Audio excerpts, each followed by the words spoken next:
Hey everyone, welcome to Start Your Dungeons. I'm Adam, I'm Bryce. and today we're doing a first for us. We're talking about an expansion, Yeah. which, the purpose of this channel has, kind of always been about, Start. starters, core books, and, like starter sets. But Right. we love this game, Yeah. and now that there's an expansion for Fabula Ultima, we thought we would talk about what's in the product and give you a Yeah. heads up. So it's been on the market for a little bit now in English. I know that it was released at Gen Con, unfortunately not for everyone, and it was PDF'd on Drive Through RPG for a while, but our local store finally got print copies, and I'm a man who loves my print copy. I'm not a big PDF guy. Same. One good thing about this book, just like the original, it does come with a free PDF copy. So you will be able to, once you purchase the book, open it up and get a free copy of it through drive-through, which is really nice. So this is called Atlas High Fantasy for Fabula Ultima. If you haven't heard about Fabula Ultima, please go back and watch the previous two episodes that we have for the quick start and the core rule book.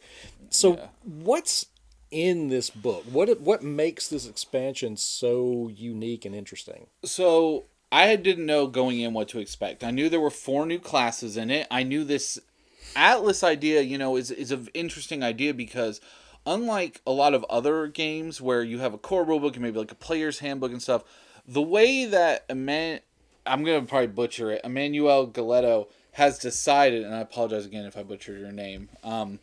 They've done these Atlas ideas where they're based on different settings for JRPGs. And the thing that I really like about this one is it focuses on that high fantasy setting where we see in like Final Fantasy 9, Final Fantasy 10, Bravely Default. If you played that, yeah. that's one that they recommend in here that kind of gives you that style.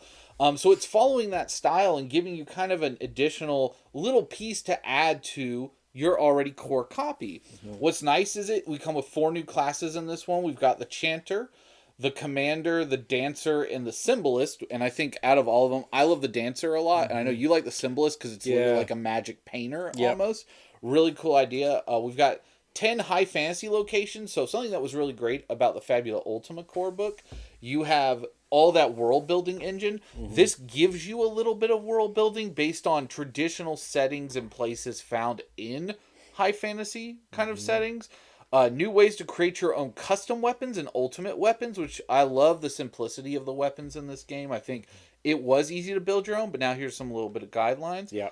New quirks. There are little things that you can give your hero to kind of give them new little, like, additional depth. But the other thing that I think excites me the most is zero powers.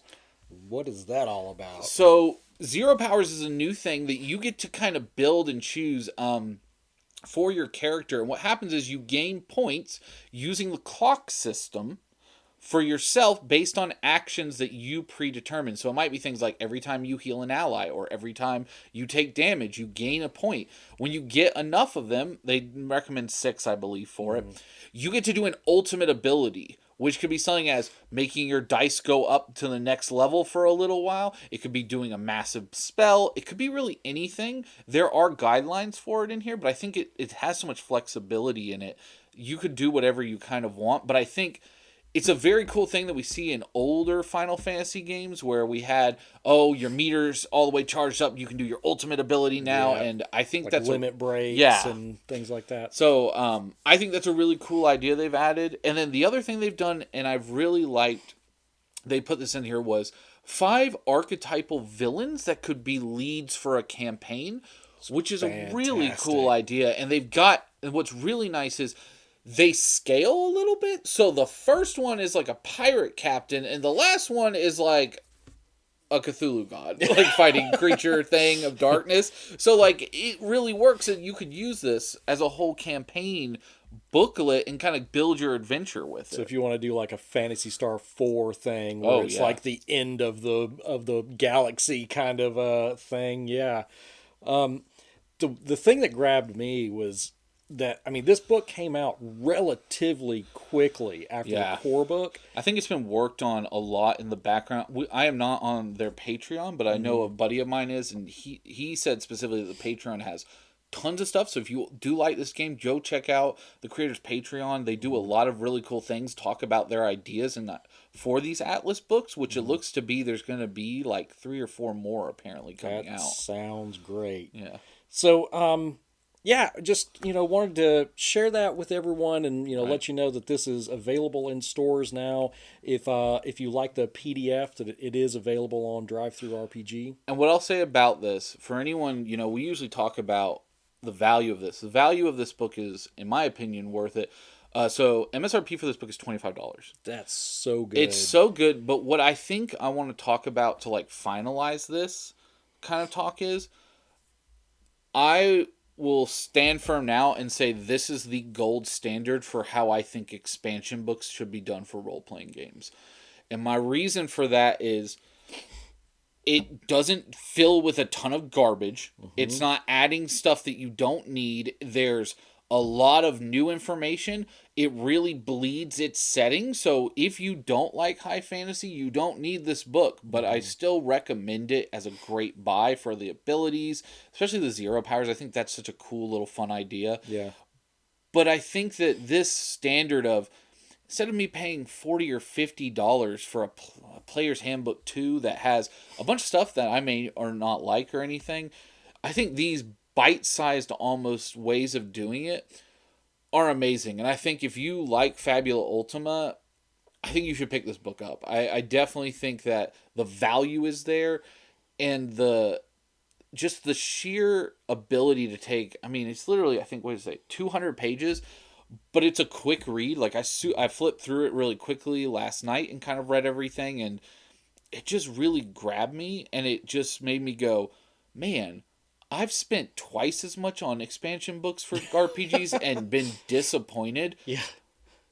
Looking at you, Wizards of the Coast. I wasn't going to say names. But this, to me, is, I think, something that RPG publishers should be looking to. It is a smart idea.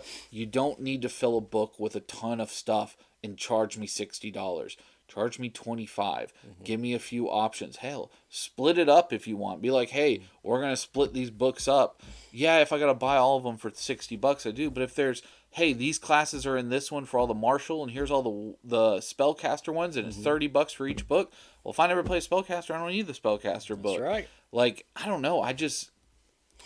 Gold standard. Like, gold stamp on this, again, I think we can talk all day about how awesome Fabula Ultima is, but this is definitely showing that Need Games is gonna knock it out of the park with product. The printing is nice. The artwork is beautiful in it again. Yeah, the layout, same quality. Yeah, the layout is really nice. Yeah, man. Like, I just looking at you, RPG publishers. Looking at you.